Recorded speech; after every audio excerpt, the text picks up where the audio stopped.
Chapter 63, Madeline Island, Summer 1693. For Pierre-Charles Lesueur, his first impression of La Pointe came as he squinted to gaze across the rough waters of Lake Superior. A 20-mile peninsula pierced the massive lake's southern shore, giving the islands protection from the wrath of the great Lake Gitchigumi. For the Chippewa, the cluster of islands became the sixth stopping place, as the people migrated from the rapids of Sault Ste. Marie to a place where food grew on the water, Chequamegon Bay. For both the Chippewa and the early fur traders, the cluster of islands provided offshore security from the nearby Sioux.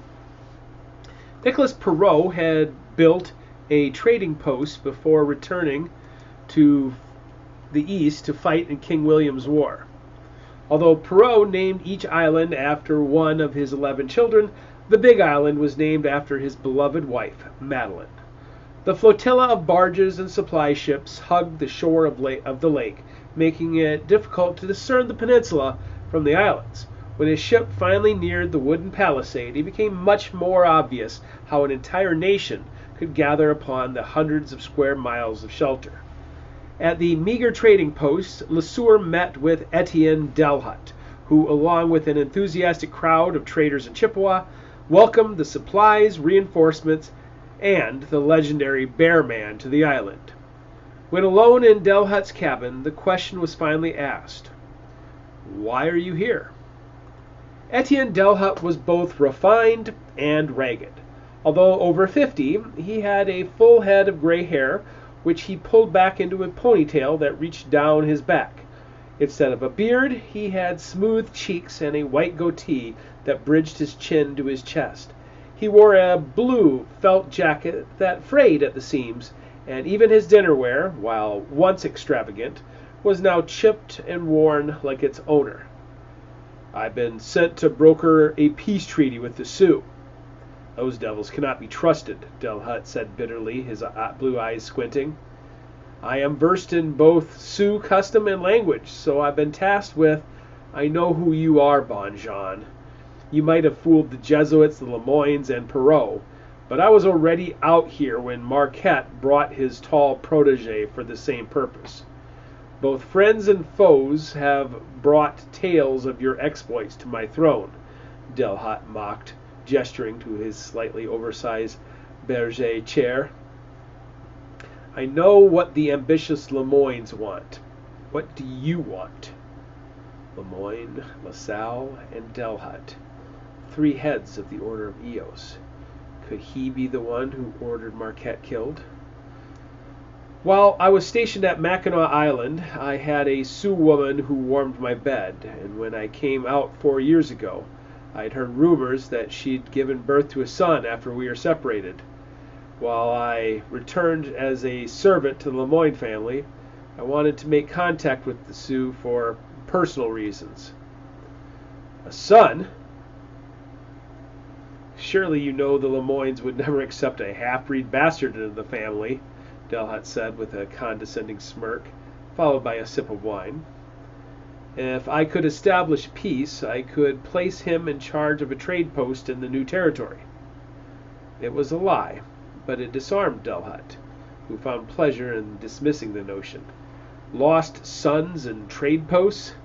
You have no idea what's going on here, do you? What will you do? Hop in a canoe, paddle up the St. Louis River, and ask Chief Teoscate to join you for wine and cheese? There is a divine battle of good and evil beginning, and no peace treaty can stop it." "It's the quest I've been given." "You play the part of the noble knight, but I know you have the mind of a wizard," Delhut said. "The Lemoynes are using your ambition against you. Let's pretend you get Chief Teoscate to listen to you. Let's pretend you get one of the 49 chiefs to agree to this treaty. Then what? You bring him back to Montreal, parade the fearsome Sioux in front of the terrified citizens, sign a few pieces of paper, and then bring him back? Do you think the Lemoynes really want peace? No. They want time to properly arm the Chippewa for the coming war. And then what place would your Sioux son have? The Lemoynes are my allies, but they are fools. They don't understand the native, but I think you do. I could use your help in the days to come, but not if you are just a Lemoyne puppet. LeSueur crossed his arms and leaned back in his chair. What are you proposing? I think I know what you know. And what is that? LeSueur asked, just as coyly. You forget. I've been here at Gitchigumi for 2 decades, listening to the wind pass through the pines and over the waves. When you listen, the wind tells you all sorts of secrets. I hear the old Chippewa shamans whispering about turtle islands, manitous, and thunderbirds, only to send their young men to their deaths in search of little white shells in the land of the Blue Woman, where the Sioux prepare to fight to the death in order to protect a place called Spirit Lake for a being called Wishwe, who apparently walks upon the earth after coming here upon the Serpent Star. Now, do you know what I'm talking about? I acquired a Sioux slave, LeSueur coyly answered, who used the word Wishwe to describe the comet of 1682. Wishwe is a variation on their word for star, Wishapi. What does this have to do with the Lemoynes, or being here at Madeline Island? Delhut's left cheek constricted in a grin, while his right remained placid. I need allies. It's been a decade since the Serpent Star appeared, but now it has vanished back into space, to return again in another generation. For generations, the Sioux have been the guardians of the frontier. For generations, the Chippewa have steadily migrated westward by following their 7 fires prophecies.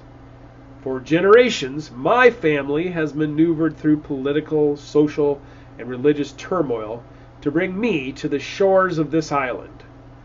Back in Montreal, my wife raises my son, who will take the next step forward. He'll be raised in righteous truth, for it is the only way to find the will to defeat our enemies and fulfill our ancient purpose.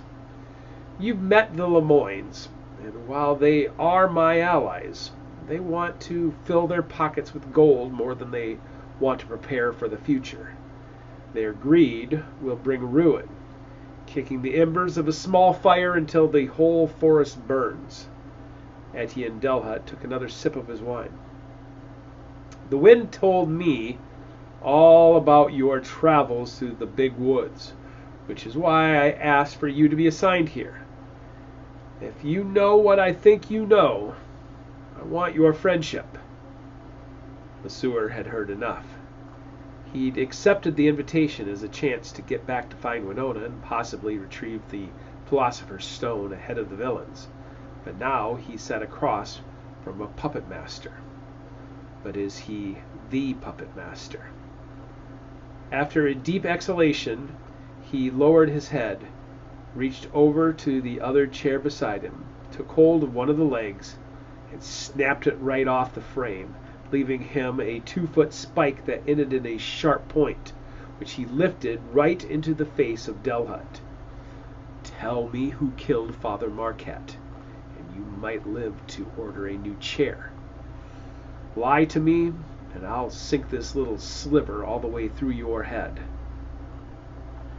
Delhut nervously touched his chin, narrowing his goatee in a single strand.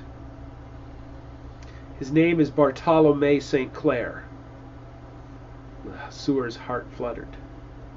Did you give the order? No. That came from the order's Grand Master.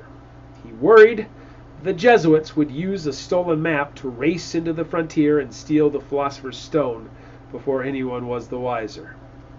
Marquette's discovery of the upper Mississippi meant that all interested parties would now know where to look, regardless of the details of that damned map. The sewer lowered the spike a fraction. For the first time since his quest began, he had answers. Why? LeSueur wasn't even sure he wanted to know. Delhut nodded as he sorted through his answer. Why did I send for you? I had to assume that since Philip Dubois came back from the dead to join Captain D'Arcy, that both had been unsuccessful in their acquisition of the stone. And since St. Clair could not find the map in the possessions of Marquette, that the only person who could have had the map was his Don, a thin boy named LeSueur, who, like Dubois, vanished from the face of the earth for a decade. Considering the double cross of the Baron, I rightly deduced the truth. You've been to the place where the earth bleeds blue. Why would Marquette be looking for the Philosopher's Stone? Delhut showed no fear. For thousands of years, the twists and turns of human history have been made by powerful men who have sought ancient truths. Just like the Sioux and Chippewa clash because of prophecies and sacred duties, secret societies from across the sea battle for the same reasons. Only the one who finds the Philosopher's Stone will know its true purpose. Father Marquette was a soldier in the war, and if he'd found it, I assume he would have given it to the Catholic Church to hide away, trying to prolong their era of power upon the earth. I honestly can't say what they would have done with it. Why shouldn't I kill you? If it's revenge you want, I can arrange for you to meet with St. Clair, although you might not like the outcome. The Jesuits once had him locked away in prison, torturing him for information, and he killed each and every one of his captors in his escape. I'm not your enemy, and unlike the Lemoynes, I'm not interested in stuffing my pockets. I'm a servant of the truth, and in lieu of the stolen map, I believe you are the most valuable asset on this continent. But eventually, the land of the Sioux will be ours, and you will be worthless, cast aside. You have no stake in this game, but if you can keep an open mind, your family can rise above all others. What are you proposing? Follow through with the Lemoyne plan. Risk your life looking for your bastard son, negotiate a peace treaty, and after a few seasons, return to Montreal. Restore the fur trade and the Lemoynes will reward you. Or let me be a mentor and teach you the truth about the stone. Knowledge Marquette never gave you. Keep my chair leg if you want during your stay here. And when you leave, you can decide to help me or kill me. Chapter 64. Madeira, 1695. Bartolome St. Clair crossed his arms, tucking his mutilated fingers close to his rib. Across the table from him, Grandmaster Marco Alvarez feasted upon undihu and hummus recently delivered to his kitchen staff. When the obese Portuguese puppet master finished licking his fingers, he locked eyes with St. Clair. So, tell me about our affairs in Madagascar. The Free States flourish, St. Clair began. When I first arrived, I toured all 12 strongholds. While the bloodlines remain preserved as instructed, each stronghold is a city unto itself, and after generations, an entire ethnic population has risen between the colonists and natives. An entire population? Explain, the Grand Master of the Order of Eos demanded. The Zanamalada, they are called, and at each stronghold, they number tens of thousands, though through breeding, they've effectively distinguished themselves from the rest of the native population, and this racial identity has united them against all other tribes. From the mountains to the ports, they've all been united behind identity and language. When I first learned of my predecessor's desire to have a common language, I was insulted at it was not French or Portuguese. But now I understand the wisdom of them. If the Free States are united in common purpose with the American colonies, language will be a key. Yes, in fact, Americans have already been selected for leadership roles. Who? Thomas II, the Rhode Island pirate. The 12 chieftains were careful not to select a presider who would tip political balance in Madagascar. And after he was vetted properly, they elevated him from captain and scholar to presider of the Free States.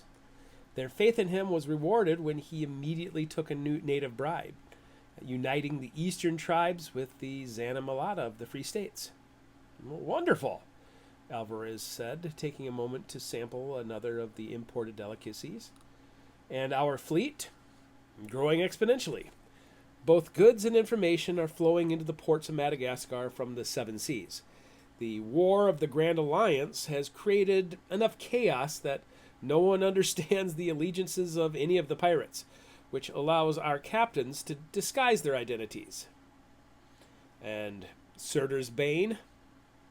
Can't he just focus on one thing at a time? There have been some recent developments. What is that supposed to mean?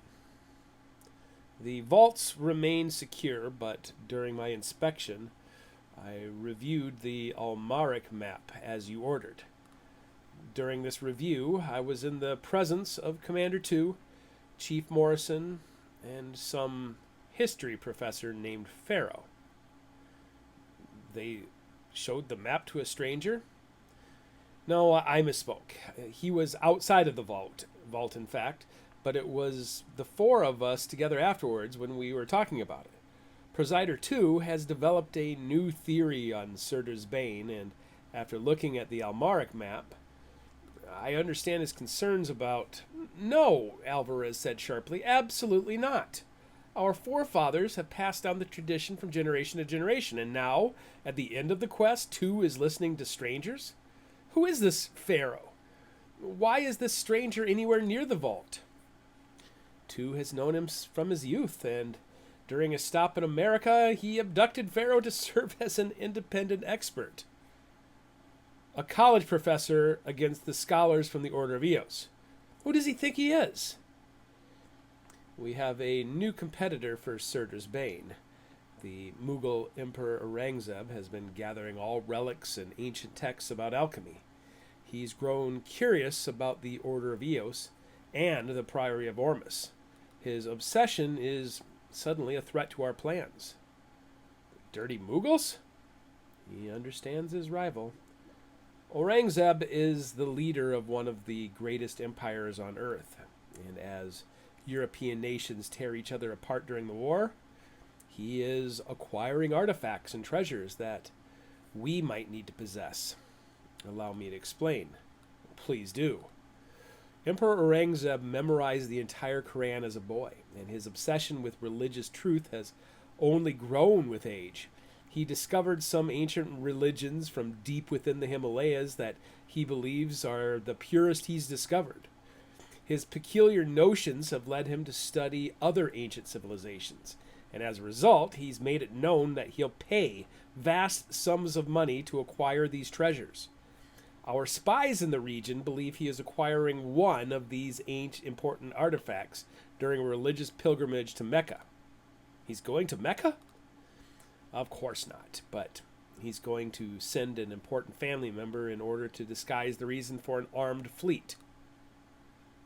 Why does this affect us, or Surtur's Bane? Presider 2 believes Emperor Aurangzeb is acquiring an artifact that could help us understand Surtur's Bane, which is why he is personally overseeing an attack on the Emperor's fleet. Is he insane? Marco Alvarez shouted in anger. This could undo everything. We are on the precipice of acquiring the Philosopher's Stone, and he is picking a fight with a sleeping bear? Why? Why would Morrison and the other chieftains follow a madman? St. Clair waited for a few moments for Alvarez to calm. He looked down at the table, avoiding eye contact as he softly explained. The Aberon map and the Almaric map both describe the location of the Philosopher's Stone, but they were made by different men from different traditions. Aurangzeb's relic comes from Abyssinia. and if authentic, contradicts what we have long believed about the Elmaric map. Contradicts? Are you saying our enemies possess a superior map? It remains to be seen, which is why Presider 2 knew he had to risk the attack. We cannot let a rival purchase the truth away from us. Yes, the risk is great, but attacking the convoy serves several purposes, including keeping a rival ignorant and help giving us insight into the next phase of Surtur's Bane. For this reason, I feel I must be allowed to return to New France, to investigate the unanswered questions I have about Marquette and the Aberon map. No, you will go back to Madagascar and fix this mess. Stop it before it can happen. It will happen before I can return. Already, Captain 2 has set sail for his trap. It is inevitable. I should return to New France. We lost a great man in LaSalle, and we cannot rely upon Delhut and the Lemoynes to hold the North while we are at war. Let me restore order in New France. New France is the least of our concerns. The Priory of Ormus has elected a new Grand Shepherd, an alchemist. The stone is not going anywhere, but the Order of Eos is at war on all fronts. I cannot afford to have the Mughals joining our enemies against us, not when we are ready for the next phase of the plan. Europe is burning, and from the ashes a phoenix will rise. I cannot have the egg smashed while still in the nest. No, go back to Madagascar, speak with Chieftain Morrison, and convince him to elect a new presider. And if Captain 2 has learned our beliefs about Surtur's Bane are flawed, our enemies in New France could have the Aberon map and be 3 steps ahead of us. I know your blood gives you the privilege to question my authority, but these are the roles we've chosen. If you must, eliminate 2, and then if I learn the Priory is behind these conflicts, I will send you to England to deal with this alchemist. If you'd only given Marquette a clean death, none of this would be a concern, would it? St. Clair shook his head in regret. He would go back to Madagascar, and the person who possessed the Aberon map would continue to laugh at his failure. Chapter 65. Montreal, New France, 1696. The citizens of Montreal packed the street as Pierre-Charles Lesueur began the short parade to the governor's mansion.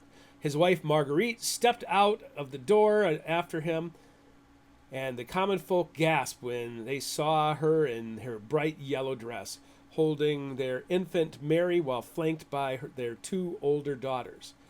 Gaston and Clementine Verdi waited at the bottom of the stairs to help wrangle the 2 girls along the route. All of Montreal is here to witness your great achievement, Gaston said. What would my father and brother think now? Lesueur wondered. Coming out of the crowd, Charles Lemoyne and his family escorted Chief Shingbu Bebe, who represented the Wisconsin Chippewa. After 3 years of negotiations at Madeline Island, the constant war between the Chippewa and Sioux had ceased, with France stepping in between the 2 enemies. While the crowd studied the exotic stranger from Lake Superior, it almost turned to panic when the other guest appeared. While the Lemoynes had insisted on hosting their trade partner, Bishop Laval hosted Chief Teoscate of the Spirit River Sioux. A cluster of Jesuit priests made the Sioux even more prominent to the crowd, which had never seen a member of the legendary tribe so close. Teoscate, his broad shoulders and cheeks sharp, left the crowd silent as his fierce gaze passed over them. The Sieur took his place between the 2 rivals and began walking down the middle of the congested street. You will now make your marks upon the paper in front of the governor, Lesueur explained to each of them in their own language. I have brought the arrows, Chief Teoscate said, confirming what Lesueur had already seen numerous times since they left the headwaters of Lake Superior. Too few, and not enough arrows. Yes, and you can present them to the governor. Of the 49 chieftains within the 7 council sphere, only 24 had agreed to the peace treaty. Chief Wapisha and his son Kiaksa argued against it. But it gives me time. Chief Singwabwe also understood the value of time, which is why he came to represent the Chippewa. Each day, dead warriors would be brought back to Madeline Island for the women to mourn over, weakening them further.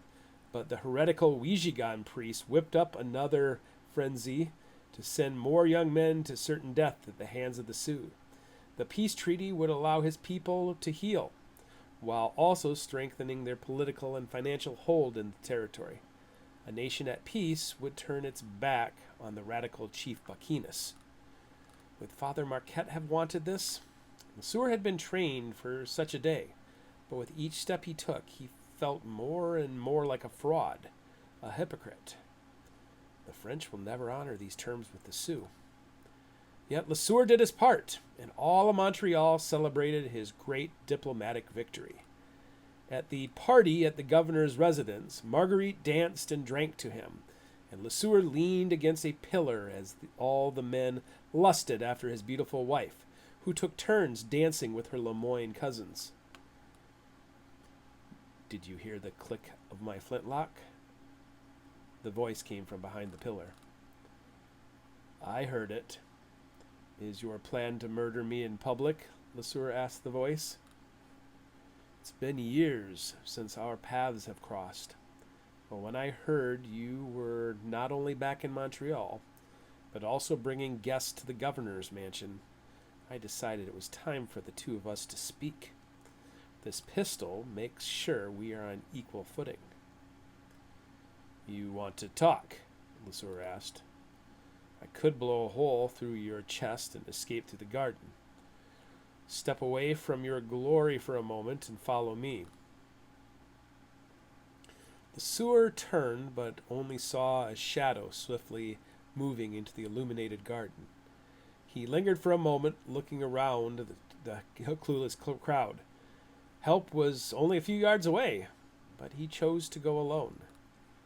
The figure stopped between the lit lamps, standing in darkness. Let it be St. Clair. I'll take the shot, and then I'll break his neck. Tell me the truth about what happened, and I'll let you go back to your daughters. A familiar voice. I know this man. The pistol emerged from the darkness. Before he left for France, I spoke with Dubois. He left Father Marquette at La Rocher so he could make alliances with tribes further down the Mississippi. The last I saw you were building a trading post at Chicago. Tell me what happened to him. Tell it true. So Louis Joliet finally bothered to find me after all these years. His blood is on your hands, Le Sueur countered. How do you figure that? I was hundreds of miles away when he died. It was an assassin dressed in the robes of a Jesuit. Even though it was a brief encounter, I remember it as if it was yesterday. I remember his false teeth, his maimed fingertips, and how he knew where to find Father Marquette because they'd encounter Louis Joliet's party along the straits. You pulled the trigger that killed Father Marquette. I didn't say a word about Marquette, but my companions opened their mouths, bragging of our accomplishments. Before I knew it, talking distracted Joliet, allowing Le Sueur to pull the extended pistol toward him and under his left armpit while striking his fist into the face of the feeble assassin. With the punch, the pistol came free and Le Sueur let Joliet fall backward to the ground. He picked the pistol up, bringing it to Joliet's face as he placed a boot upon the man's chest. After 20 years, Joliet's beard had turned into a double chin, and his fur cap was gone, revealing a deeply receding hairline. Don't. Please don't. I convinced them you were innocent when they were going to kill you. Lesueur looked around. Okay, we can play this game. Who wanted to kill me? At first, the periphery. Dubois, Baron Lahoughton, the men who found me. Over torture, they got my side of the story, so they sent others. Marquette loved you like a son, so I couldn't believe you had a part in his death. But it turned out I was wrong about you, and now you've sold yourself to the true enemy. Lesueur ignored the accusation. I was a lost child in the woods. You were supposed to come back for me. Surely you've heard what happened to me in the rapids of Lachine. I was crippled for the better part of 2 years, but once I regained my strength, I knew I could not go back. The second assassin struck just as we were returning to Montreal, making me a wanted man. When I learned Marquette was buried so far away from La Rochère, I assumed you must have found him.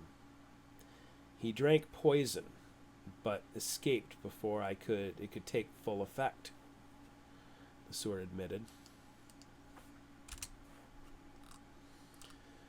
Then you do have the map. Tell me why I shouldn't take my knife out of my boot and slit your throat. I'm not part of this. I'm just like you, a known associate of Father Marquette. I've been running from the same shadows as you, but now I see you bumping elbows with Marquette's enemies. I had to discover your allegiances. He called himself St. Clair. Who? The assassin who came for Marquette. St. Clair found himself at La Rochère, as you guessed. His blood is on my hands also, but instead of hiding, I've been getting to the bottom of matters so I can avenge his death.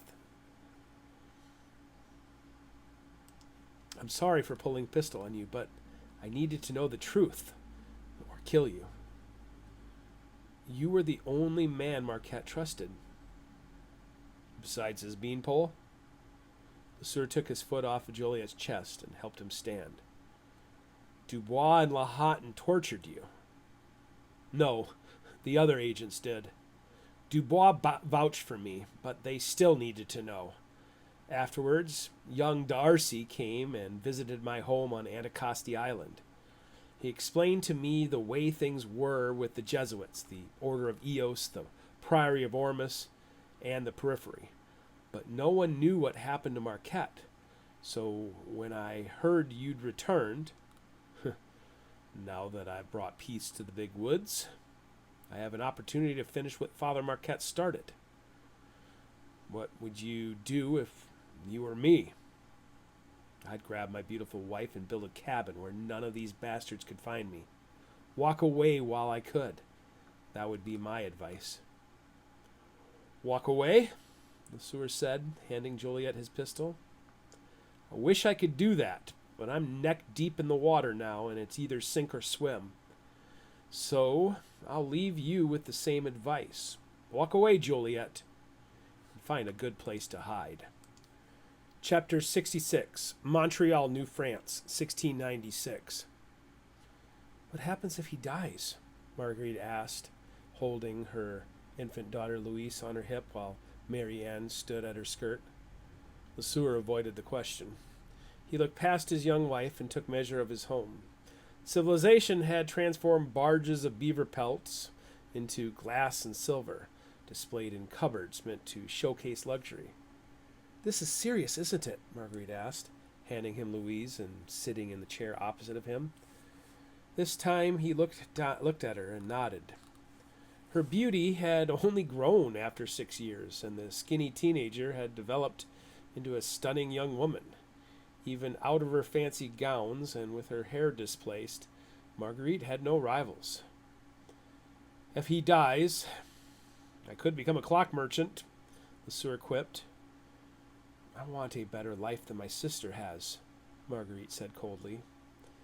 Etienne Delhut had been right. The Lemoynes only wanted the cash to flow from the fur trade, and failure meant another would take his place out on the frontier.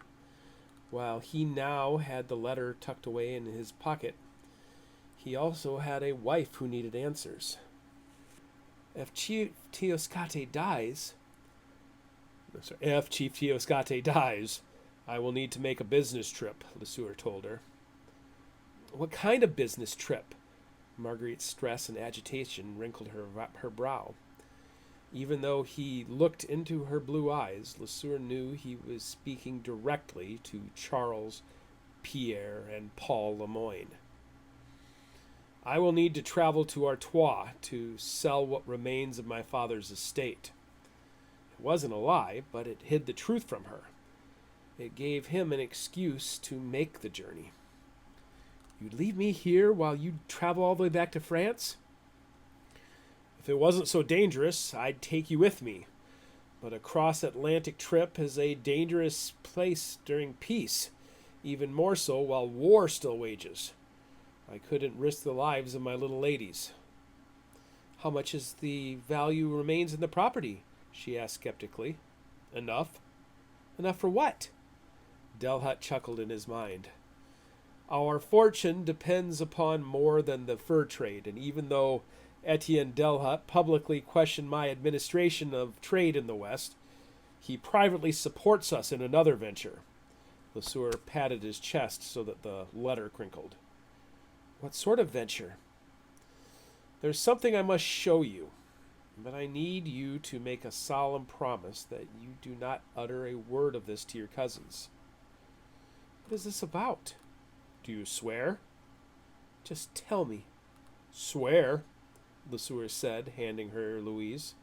Swear upon the lives of your family that you will not tell the Lemoynes what I am about to show you. It will be our family legacy, not theirs. She narrowed her eyes. Fine, I swear. Now show me. He took her into the basement of their home, to the dank cellars, and there, in the rockwork of the foundation, he took her to his secret vault. With hammer and chisel, he knocked away the surface mortar to reveal a single stone that had no structural support in the wall. The mortar did not extend past the surface, leaving a pocket of air along all three sides. Even then, it took all of Lesueur's strength to pull the 100-pound block from its space, dropping it onto the soft dirt of the floor. Behind it, the small door to his vault could be seen. Placing his foot on the stone, he answered her earlier question. Chief Teoscate of the Sioux has been poisoned. His organs are failing, which accounts for the fever. The doctor I hired confirmed my suspicion and tells me Teoscate only has a few days of life in him. When he dies, the alliance I forged dies with him, and when he does not return, it will be seen as an act of treachery by the French toward the Sioux. All the concessions I've gained in the past few years will be lost, and fur trade in the Great Lakes will halt, and the Sioux will reclaim most of the Great Lakes as a consequence. And you will lose your position in the company. Lesueur nodded gravely. Even if Teoscate lives, fur trade would have been put on the negotiation table between England and France, especially if Cagliari replaces Frontenac as governor. So either way, we are ruined? I would either have to become a criminal and sell furs on the black market to merchants in the American colonies, or I would have to invest in other opportunities. What opportunities? Lesueur took out the map and the samples of vitriol. Opening one, he delicately shook some of the blue residue onto his open palm. I've made a discovery that could make our little family one of the most powerful families in the New World. Do you know what this substance is? Marguerite shook her head. It's beautiful. In the days to come, you're going to hear talk about a copper mine. That can't be copper. This colorful powder is a chemical reaction, and it is, in fact, similar to what happens with copper when it reacts to air. Surely you've seen the rust on copper plates and statues that have not been tended? She nodded. I carry papers from Etienne Delhut, verifying my discovery, and also introducing me to several of his allies.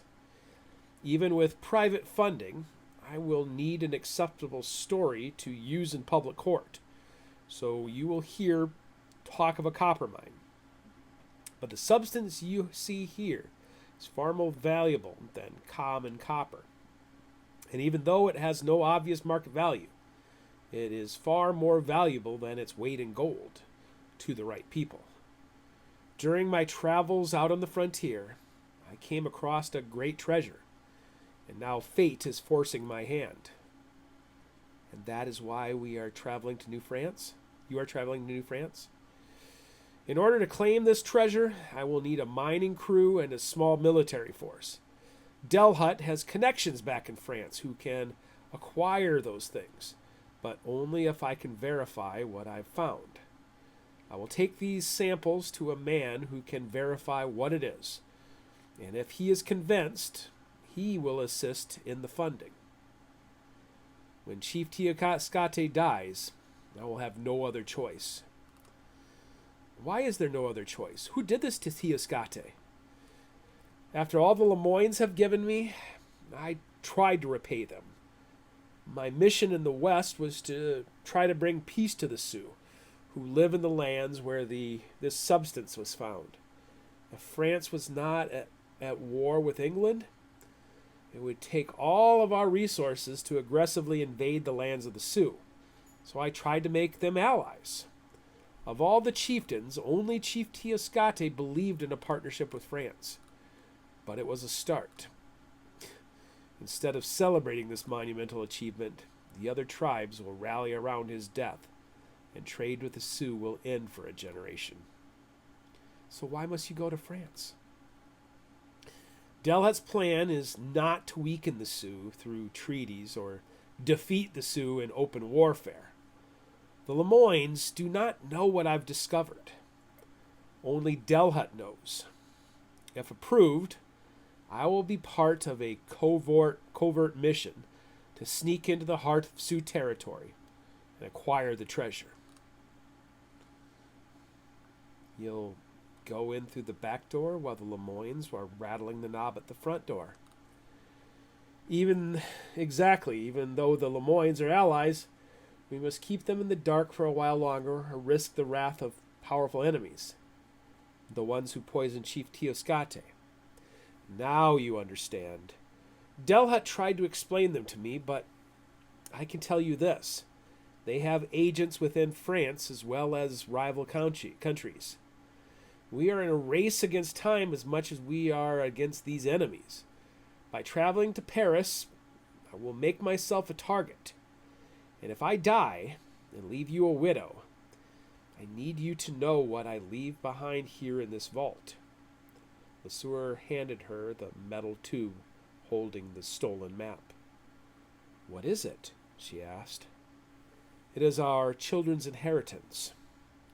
Delhut does not want open war with the Sioux.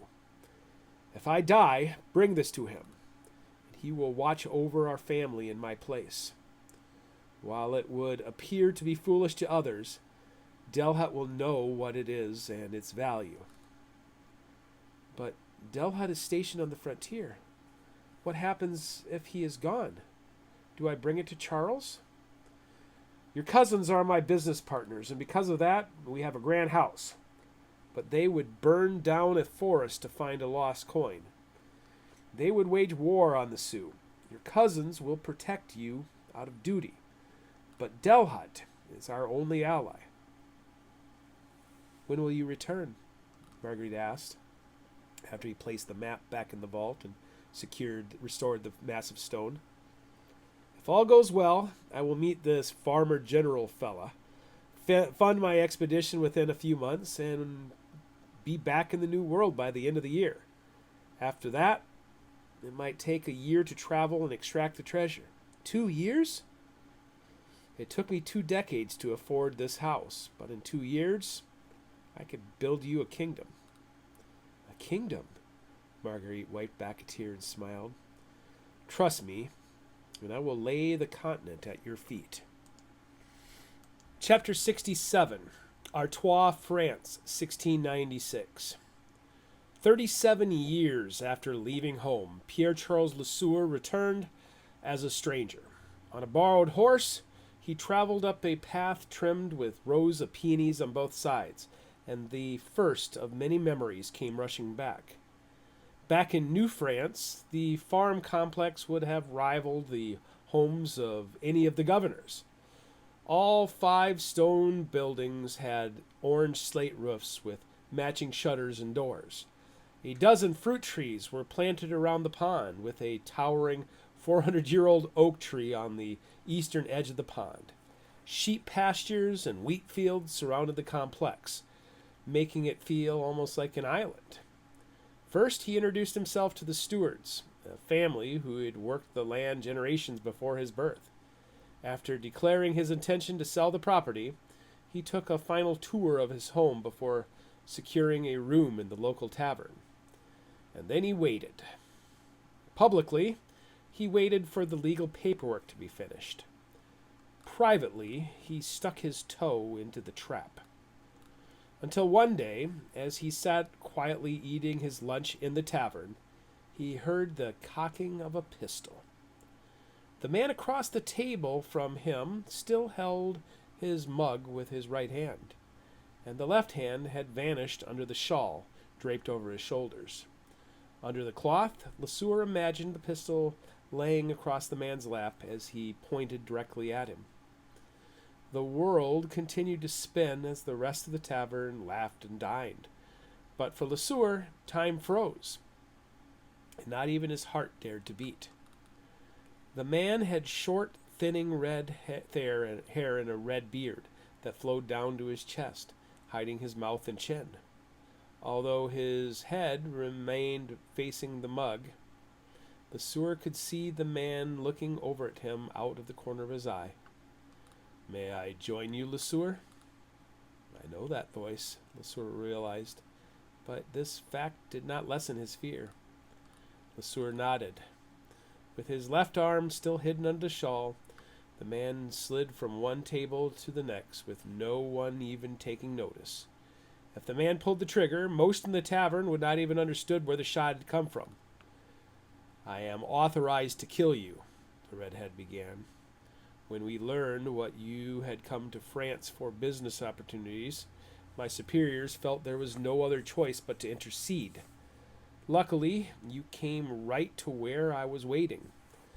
I thought I was done with this game, but here you are."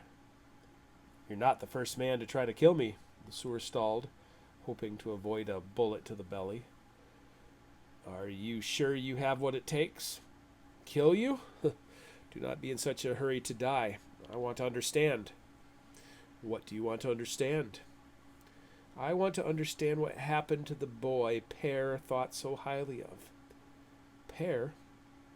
Lesueur felt as if he'd been shot in the gut already.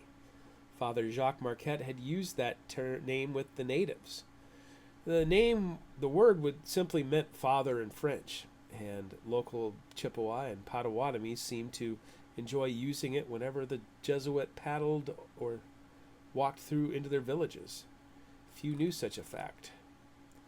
"For years I thought you were dead," Lesueur repeated, almost unable to see the man who'd once been his partner on the edge of the frontier. But Philip Dubois now sat across from him. "Likewise," Dubois said. "Imagine my surprise when I learned Paul Bonjean was none other than Pierre-Charles Lesueur." "Did the Baron tell you that?" "He did, in fact. Darcy told me you were beyond redemption and had sold your soul to the highest bidder.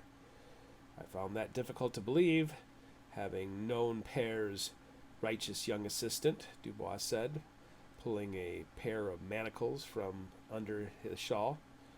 "Put these on. If I refuse, I don't want it to go that way. I took this position here in Artois believing I'd retired, but it appears as if I have unfinished business. Put them on, Beanpole. You will soon get your opportunity to talk. There is a carriage waiting for both of us outside, but I will shoot you if I have to. It's going to be Lesueur. He slipped his left hand into the manacle and closed it with his right. I assume you have the key? Dubois nodded. Lesueur used his left hand to slip the iron loop into the right manacle to seal his fate. So what exactly is waiting for us outside? Any other ghosts from my past? No, just a local who can take us to the edge of France. I'm leaving France. A lot has happened since we parted. We will want to make you comfortable for your storytelling. Where are you taking me? To a place where you can make a proper confession of all your sins. What is that supposed to mean? I'm to be tortured? Torture? Of course not. I hope you tell them everything you know about the Undine and your friends intend to do. Undine? Is that a word supposed to mean something to me? It should. You are one of only 2 white men to have seen it. What is the old saying, curiosity killed the cat? When I left you, I assumed you would marry some squaw and raise a pack of Métis children. I never imagined you would become allies with the men who murdered Father Marquette. Life is complicated, Dubois. I never betrayed the memory of Father Marquette. If I can only explain myself, like I said, you are going to have all the time you need to explain yourself. We should be on our way. Listen to me, Dubois. I have a letter in my pocket. I think if you read it, you might understand that appearances are not what they seem. I don't think so, Lesueur. I am no fool. What do you expect? For me to see you clumsily fumble around in those manacles and then insist on getting it myself, only to have you get your hands on me? No, we are not getting any closer than the span of this table. Now, you are going to stand up slowly and walk ahead of me through the door. Any sudden moves, and I will pull this trigger, understood? Lesueur nodded. He placed his shackled hands upon the table to balance his weight as he rose from his seat. Philip Dubois did the same, using his right hand to balance upon the chair.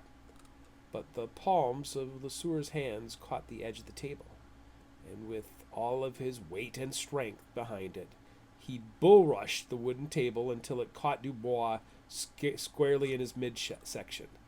With a grimace and a roar, Lesueur turned his legs harder and harder until he'd pushed Dubois back nearly 10 feet, plowing into unsuspecting diners. As wood splintered and glassware shattered, Dubois tumbled into the heap. Instead of fleeing, Lesueur leapt onto the pile, his shackled hands coming down as he swung an invisible axe. Again and again he smashed his joined hands into Dubois' head until the man stopped struggling.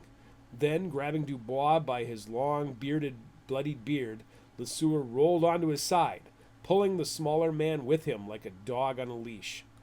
For good measure, Lesueur kicked Dubois in the midsection before throwing his limp body onto his shoulder. The pistol clattered to the floor near a patron, who immediately raised his hands and stepped away. With Dubois on his left shoulder, Lesueur stooped low and grabbed the pistol.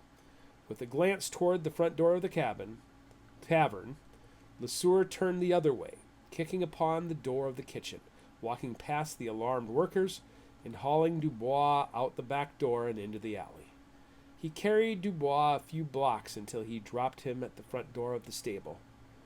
With another solid kick, Lesueur put a knee into the man's torso and began rummaging through his pockets until he found the little key. Twisting his own wrist until the manacles almost cut his flesh, Lesueur managed to turn the lock and release the latch. A moment later, Dubois wore the iron manacles. You were right. It is time the two of us had a long chat. Chapter 68. Paris, France, 1697. Looking across the city street, Pierre-Charles Lesueur could see the 10-foot wall that encircled the complex of the Hospital Général, which housed an orphanage, a small prison, and, nearest the room Lesueur rented on a daily basis, an insane asylum. Day and night, screams and cries filtered past the row of trees meant to filter the noise from the filthy little neighborhood that tried to ignore what stood across the street. Those quickly walking down the street paid little attention to the wails of the inmates hidden behind the walls, nor did they think much when the screams echoed so seemingly come from the top floor of the dreary apartment building. While Philip Dubois sobbed, Lesueur checked to make sure the cries had not drawn undue attention. Turning back, Lesueur looked over at the fire, from which 3 iron pokers slowly heated again. "I'm sorry for doing this, old friend. Having been burned in a Sioux pyre, I understand very well how much pain a burn causes. As you said a few days ago, you were going to deliver me to the periphery, who, despite their best intentions, would have tortured me in much the same manner." Dubois only took staggered breaths from where he was strapped to the bed frame. Lesueur went over to the little table beside the cook stove that heated the tools of his torture. "This is the only way I can be sure."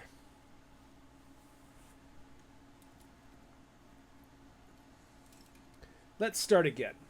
You are a river guide, and Father Marquette enlists your service. Tell me your purpose. I was to observe, and if practical, delay his progress. Delay? Explain. The Jesuits had stolen a map from a secret society known as the Priory of Ormus. At one time, our enemies were united, but became a house divided. While the Order of Eos actively pursued prophecy and lore, the Priory waned in influence until the Jesuits discovered the location of the map, which was rumored to show the location of the Philosopher's Stone. Did Father Marquette steal it? No, of course not. It was stolen decades earlier. Everything you knew about him was genuine, except for the reason he was seeking the Mississippi River. Why was he killed?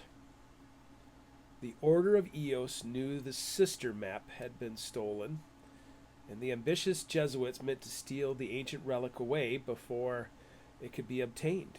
Marquette was killed to stop the Jesuits. And the periphery? If your story is to be believed, the periphery placed you in the region ahead of both the Order, the Jesuits, and the Priory. Why didn't you kill Marquette, steal the map, and take the stone for yourself? The periphery has been in the shadows, fighting against the darkness since the days of the dawn. We protected mankind centuries before the Catholic Church even existed. On many levels, we are allies with the See of Rome, but we do not share in the Jesuit belief of acquiring such an evil artifact. We have been tasked with keeping it away from those who wish to acquire it, be it Jesuit or the Order. Suddenly, Darcy's actions made sense to Lesueur. His sabotage of trading posts and his foolish efforts to kick the hornet's nest led the Sioux to increased vigilance and stole decades of progress. So if Father Marquette had found the stone, he would have taken it back to Rome as a trophy, locking it away under the Vatican. The Jesuits believe the stone is a key part of the end times, so securing it might seem like a righteous plan, but possessing it also gives the owner the capacity to hasten, delay, or even destroy the arrival of the end times. Even wise King Solomon fell to the temptation of foreign gods. Can you imagine the dark influence it would have had upon bishops and cardinals living in Rome? The periphery wants the stone to stay where it is for as long as possible. Lesueur nodded. He reached down to the floor and grabbed a blanket, tossed it over onto the bare bed where Dubois lay. And what Why does the Order of Eos want it? Please, Lesueur, Dubois sighed. I do not know the plans of my enemies. I'm just a soldier under orders. Then, give me your theory. If Delhut's requests are granted, what will I find buried in the blue mud? What part of the legend is true? Louis Armand believed that the stone was a key, and that obtaining it would lead to an even greater treasure. Darcy. Lesueur chewed at his lip and reached for the heated rods in the fire, but only to poke at the ashen embers. So, what has become of the Periphery's prized agent of chaos?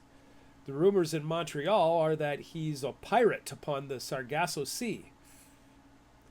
When my active duty ended, he was still in Arcadia waiting for reinforcements. If he is alive, he's either been relieved from duty from the Periphery or has taken on a new identity. I don't even think Darcy is his real name. Unlike the Priory or Order, Periphery agents are not bound to a single quest. Another man will be sent to take his place. Do you know how different my life might have been if you'd come looking for me after Marquette's death? If I'd come looking for you, it would have been to kill you. I had to assume the survivors of the party, you and Joliet, were agents of Eos or the Priory. True. I thought the same of you. I'd seen St. Clair's face, but I had to assume you were part of Marquette's murder. Where did you go for all those years? The strength of the Sioux was noted, which is why Eos put so much effort into a southern route up the Mississippi.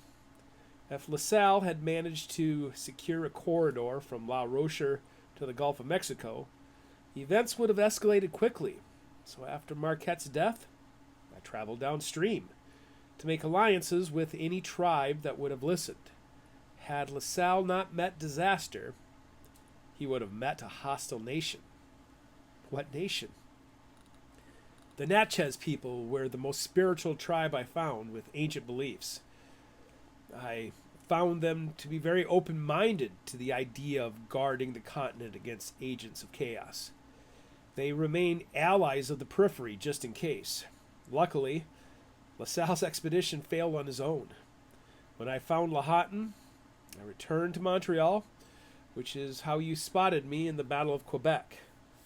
After what we learned about you, I was assigned here in case you ever returned. It'll be the last time we see each other, Lesueur said.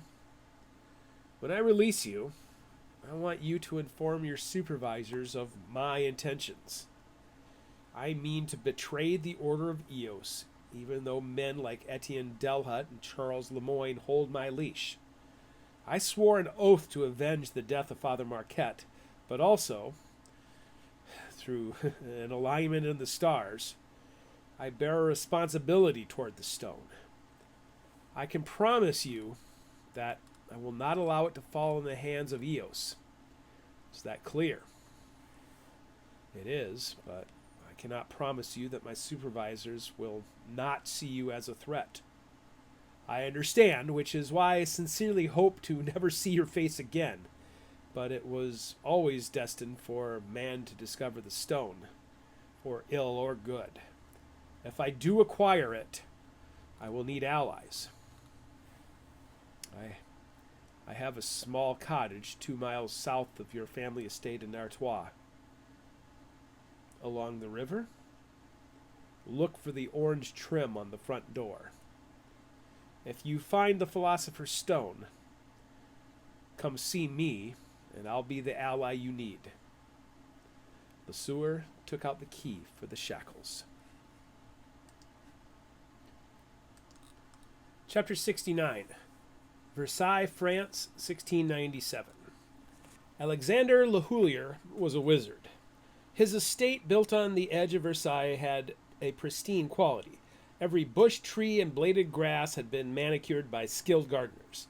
The exterior and interior stonework of the house appeared to be neat enough to host King Louis, with large windows and velvet draperies throughout the main floor all the way to the third floor. The farmer general made it plain to every visitor that he had nothing to hide. In fact, when Lesueur arrived, Le Houlier pushed away the servants to personally guide his guest on a tour of the estate, especially the largest library in the region. The wealth of the old man boggled the mind, and without a wife or heir, the old tax collector spent his final years trying to find clever ways to give away his fortune. As Delhut anticipated, the old man's eyes had lit up upon seeing the blue vitriol. Now, Lesueur barely kept up with the old man as he made his way from his office and down into the basement of the estate. The basement, like the rest of the house, had an almost antiseptic quality. It looked as if the content of 3 apothecary shops had been mixed with the contents of a hospital and poured out over a university laboratory. With the copper sample from the Haunted Valley, Le Houlier immediately began heating, grinding, cooling, and pouring the substance into all sorts of different concoctions. As Lesueur waited, he studied the massive globe on one of the dozen tables in the basement. Europe, Asia, and Africa were crisscrossed with lines of latitude and longitude to measure distance. Paris sat on the 48th degree north latitude, which was parallel to the distant Great Lakes in America. Yet somehow it seemed so much warmer. His finger found 44 degree, 13 degrees in the south of France. And when his finger touched the town of Lahatan, he recoiled. Then he traced it across the Atlantic until he reached the eastern shore of America at Acadia, where Oak Island had been penciled onto the map. From that spot, the line passed over the grossly inaccurate shapes of the Great Lakes before it vanished into the void of the frontier, the land of the Blue Woman. After several minutes of scientific focus, Le Houlier looked over his glasses and asked, "So, what is your plan?" Lesueur measured his words. "First, a feint. The Sioux have demonstrated an ability to shift their warriors hundreds of miles in just a few days, and Delhut has fortified a position on Lake Superior. With the aid of Chippewa allies, he will be able to engage them, drawing their strength to the north. For my part, I will enter the Great Lakes region with a company of Marines and miners. Using the portage at Green Bay, we will use a river system for speed, and heavily armed, we'll be able to eliminate any minor threats. Once at the location, miners will be able to efficiently evacuate the stone within a few weeks, fast enough for us to complete our mission and bring it back to Montreal. Your plan hinges on Delhut's ability to threaten the Sioux." "Yes, but his Chippewa allies are up to the task. The Sioux will counter or else risk a foothold in the big woods. The central route I've chosen will allow a quick entrance and exit from the region. Your plan is short-sighted and will fail, but not for military planning. What is your plan for combating the stone?" "I don't understand." "If you'd brought this sample to geologists or metallurgists at any university, they would have dismissed it as worthless. Yes, there are traces of copper, but the amount of oxidation suggests significant aging and exposure. In summary, it is a poor sample without any commercial value." Lesueur opened his mouth to respond, only to be cut off by the sight of the wizard's stained fingers. Le Houlier continued, "Mankind has been mining copper for thousands of years, and its abundance makes your very expensive request quite peculiar. A copper mine 1,000 miles from the closest thing to a city is preposterous, especially given the poor quality of the sample." "Who will notice such stupidity in a time of war?" "Give me a moment to finish my point," the old man insisted. "You and I know the truth about this sample. This vitriol does not come from direct oxidation of copper. It's a lovely hue, but even an amateur, which I am not, can tell you there is no usable copper ore present in these samples. Vitriol is beautiful, but the ore has no value. Where is the ore? This time, Lesueur waited to respond. Chemical reactions needed to create this vitriol sample would most easily be explained by prolonged time or a powerful alchemist. When I study the sample, I see common sand and gravel particles that have been chemically transformed from basic stone into tiny fragments of copper, which then began to degrade into the blue-green slop you've brought across the ocean. Scientifically, this is impossible, but with powerful magic, the elements have been transformed. Do you know why the folklore about the philosopher's stone describes lead being changed into gold? Lesueur remained still. Let me tell you. Paracelsus described a universal solvent, something that would dissolve anything it came in contact with. Philalethes argued that such a thing could not exist because it would dissolve the container that formed it. Paracelsus believed that if the philosopher's stone was real, it could not be contained and would turn anything attempting to contain it into vitriol. The flaw in your plan is not how you'll trick the Sioux, or which waterway to use. The flaw is what you'll do with the philosopher's stone once it is unearthed. Like a flame that transforms anything it touches into ash and carbon, the stone will transform anything around it. It could dissolve the bottom of your ship in hours just by making contact with it. Then what should I do? There's only one thing you can do. In chemistry, we would need proper chemicals to delay or stall this reaction. But in this case, we will need to combat magic with magic. Chapter 70, La Rochelle, France, June 1697. The port of La Rochelle exuded civilization. Along the beachhead, a massive wall protected the 100 dock ships. Each of the 4 circular towers had a blue spire that rivaled the height and grandeur of any cathedral Lesueur had ever seen.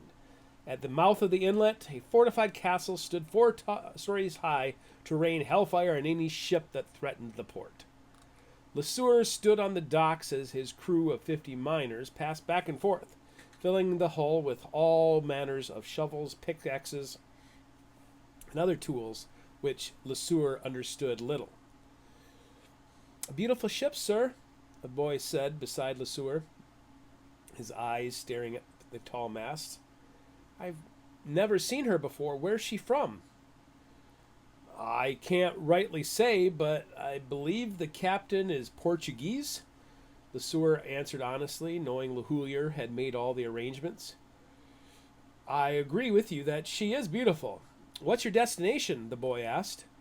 "Are you heading to the Caribbean? All these other ships from the Caribbean came loaded to the gills with sugar. Looks like you plan on sending back more than sugar." "We're colonizers," Lesueur said vaguely. "I'm sailing off the map, but yes, I'll be sending back more than sugar when all is said and done." "Off the map?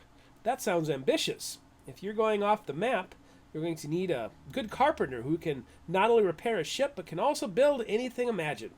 As it happens, I know such a fellow." Lesueur grinned. "You do? You wouldn't happen to be such a fellow, would you?" "As it so happens, yes, I am. My name is Andre Pennicott. I've worked these docks since I was a lad of 8, and not only do I have years of carpentry experience, but I'm also strong, healthy, and young. I won't be any hassle." "I'm sure you wouldn't be, Andre, but do you see that gray-haired fellow with one good eye? He's the one responsible for all the hiring, and he's already hired a carpenter for the expedition. I'm afraid you're a little late." The wind went out of the boy's sails, and he slowly returned from whichever sea shop he'd come from. For another hour, Lesueur stood on the dock as the swarm of ants prepared for the journey across the Atlantic. Mid-afternoon, his hired officers walked down the plank to join Lesueur on the docks. Things are progressing well. I'll have several weeks to triple check the inventory, and if we need anything, we can hopefully get it when we arrive in Port Royal. Are you sure you don't want to hire soldiers before we leave? No, I think we would raise too many suspicions. If we didn't hire them from the New World, Lemoyne will certainly supply me. Can you trust Lemoyne's men not to have spies? I can count on it. LeSueur sighed. He has family. We can't hire miners in New France, but we certainly can find hired guns.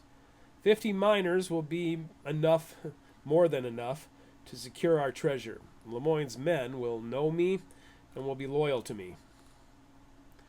You have plenty of money and lots of space left on the ship. While you command this expedition, Lahullier put me in charge of securing what was needed. None of the men here in France know how to survive on the frontier. When we arrive in New France, I will hire the soldiers we need. By evening, the port of La Rochelle was vanishing in the distance, and the expanse of the Atlantic opened up like a golden dream. With the ship maintaining a steady course, LeSueur found time to speak with the crew. Have you ever been to Montreal? LeSueur asked the Portuguese captain once he felt more comfortable. I just returned from bringing a man from Madeira to Montreal, so yes, I am familiar. I have been to almost a dozen islands in the Caribbean, and I most certainly know the way to Acadia. You have nothing to worry about, LeSueur. I promise you won't get lost on your way across the Atlantic if you promise not to get lost going up the river. Rivers always flow downhill. I shouldn't get too lost. The captain chuckled, but his smile soon vanished when a young crewman whispered something in his ear. Spinning, the captain immediately retrieved his looking glass and aimed it to the northeast. Most of the crew had stopped to look also. English, sir? The young man said quietly. It is, but fast. How long ago did you spot her? 10 minutes, sir. She's gaining, isn't she? Yes, she is, the captain muttered and turned an angry eye to LeSueur. You better hope these miners of yours are as good with a blade as they are with a shovel. To arms, the cry went out. Chapter 71, The Bay of Biscay, 1697. Master's mate Gareth Legrand stood at the top of the stairs on the aft deck, isolated from both the leadership and the crew. At the railing of the aft deck, Captain William Kidd conversed with his first mate, quartermaster, and senior officers about the French ship they had chased down off the coast of La Rochelle. At the bottom of the stairs, his friends waited to find out what would soon happen. Legrand looked back to the captain and then jogged down the stairs. Although a decade older than most of the crew, Legrand now had 4 years of experience on a ship, and his education served only as a resource to the captain, but not in times of battle. Boatswain Jimmy Duke, a golden-toothed youth out of New York City, waited at the front of the small crowd of junior officers. So, Legrand, what is this? You were right, Legrand said. Hunting for the Ganji Swai was a ruse. The ship we follow is the reason for our delay. For the past 2 months, Legrand had created a fictional captain's log for a fictional route around Africa. Instead of hunting for pirates, they'd been anchored off the French coast, waiting. Now the real hunt begins. It's going to be a bloody day, boys. Another young crewman, the stocky Drake Murray, who'd come aboard when the adventure galley launched 2 years earlier, asked, Will we sink her or board her? I need to know if my men should ready the rope ladders. Legrand slipped his hand under his hat to rub his shaved head. From what Kidd said to his officers, both. Kidd has orders to capture some commander on board and then to sink the ship, sparing no one but the prisoner. Carpenter Giovanni Naufragio sighed. This fight is going to blow holes in my beautiful ship. He's going to blow holes in half of the crew, Englishman Murray muttered. Sharpen your swords and get powder ready. If Kid's got orders to take a man alive, we're going to have to slaughter this crew hand to hand instead of blasting our cannons into her belly. Why do I have a suspicion there's no treasure on this ship either? Duke threw his head back to look up at the sky. I joined this crew to hunt pirates, not to join the Navy. If I'm going to die, I want my pockets full of gold. If we attack this ship, we're going to have half the French Navy chasing us back to England, Murray added. Legrand shook his head. This ship is private, performing some sort of covert operation the French government is barely aware of. If we take her quickly, we should be back to English waters in no time. Cannon fire came from the haunted vessel, and their heads turned forward to see the splash come 100 yards from the bow of the adventure galley. A moment later, he heard footsteps on the stairs as the senior officers came down, followed by the bellow. "Legrand!" He hustled to see Captain Kidd staring into his scope at the French ship. "Captain?" "It's a small world, Legrand," French Captain Kidd said, keeping his focus on his eyepiece. Kidd was an imposing figure, even at 40. The thick-necked Scot wore the garb of an English gentleman, yet his hide was tanned and wrinkled by the sea. Despite Legrand's recent promotion to master's mate, Kidd frequently ridiculed him, which explained his name. Small world, and Legrand mocked his small nature. Even the name Gareth had been given as an insult. Gareth Legrand's birth as a pirate followed 3 days of torture and interrogation, where it was discovered he'd been well educated and perhaps even had a status worthy of ransom. But instead of being freed, killed, or ransomed, he'd been kept aboard the ship as an assistant to Kidd. Gareth had been a character from Arthurian legend.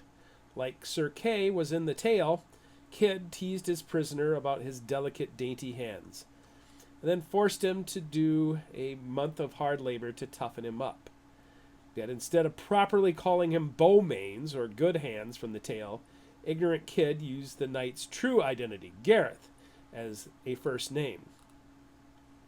"From my perspective," Gareth Legrand said, "the world is very large." Kidd scoffed. "I say it's a small world because I almost killed you the day we took Captain Crapo off the coast of Maine. What good was a runty prisoner? Yet something in my gut told me to keep you alive. After all the adventures we've shared, I almost see you as a friend. But it seems fate had a very specific use for you. You traveled throughout New France during your time, didn't you?" "Yes, I'm always looking for adventure," Kidd chuckled. "We're going to take that ship, which is bound for New France. But there is a person of interest we need to take alive. While I don't expect you to know every nobleman, I'm hoping you might have come across him in your time. You see, I worry that my crew will kill him before we can secure a surrender. You want me to point him out? Any nobleman I know will be hiding under a table hoping for ransom." "Agreed, but this mission is delicate. We get paid double if we can take him alive," Kidd said, reaching into his vest for the papers he'd kept locked up for weeks. He took them out, glanced at them one more time, and handed them over. "There's a description of the fellow, but perhaps you might know him by name." "Sweet Jesus. Is this why I've been set upon this path?" "Pierre Charles Lesueur," Legrand said, handing the papers back. "He won't be hiding under a table. So you know him." "If I kill Kidd during the battle, would the men follow me?" Legrand dismissed his idea as quickly as the thought had hatched. Grace. Trust. The Lord will put me where he needs me. "Yes, I know him. I only met him once, but I'll be able to point him out." "How?" Kidd asked. 4 hours later, after the mass of the French ship had toppled, Legrand pointed to the giant wielding an axe. "Paul Bonjean, the Bear Man. That's Lesueur," he said, pointing him out as the ships drew near each other. Below, Bosun Murray prepared the ladders for boarding. Good luck, my friend. Good work, Legrand. I'll go tell the Marines, Kidd said, walking down the stairs from the afterdeck. Gareth Legrand picked up the scope and studied LeSueur from a safe distance. The Lord gives and the Lord takes. Having been tortured by these men, it will be interesting to hear the song you'll sing, LeSueur. Legrand's belly twisted as he thought of his enemies about to slaughter each other, and he found himself rooting for the giant. From the French ship's cabin, a smoky recoil of a cannon shattered the window frame, and moments before the cannonball came hurtling towards him, Legrand realized, they think I'm the captain. Then the deck lifted under his feet, and fate launched him into the air, stealing all of his plans. This is the end of part 5.